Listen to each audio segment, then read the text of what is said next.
రక్షించబడిన మనము మౌనముగా ఉండడము కాదు, రక్షించబడిన మనము మన దీపాన్ని మంచం కిందనో కొంచెం కిందనో పెట్టడము కాదు, మనం వెలిగించిన మన దీపాన్ని దీపస్తంభం మీదనే పెట్టాలి. ఎందుకంటే దీపస్తంభం మీద పెట్టిన దీపము నలుగురికి వెలుగును ఇస్తుంది. అయితే నువ్వు మంచం కొంచెం కింద పెడితే ఆ వెలుగు ఎవరికి కనిపించదు. నువ్వు నేను కూడా అలాగే మనము రక్షించబడిన మనము విజికల్డ్ వెలిగించబడుచున్న వారము. ఆల్రెడీ మనము వెలిగించబడుతున్నాము.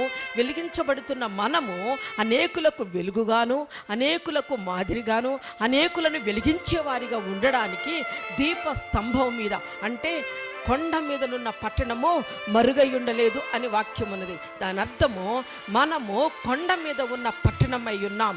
అంటే ఒక ఎత్తైన కొండ ఉంటే ఆ కొండ మీద ఉన్న పట్టణము ప్రజలందరికీ ఎలాగ కనిపిస్తుందో ఆ ఎత్తైన కొండ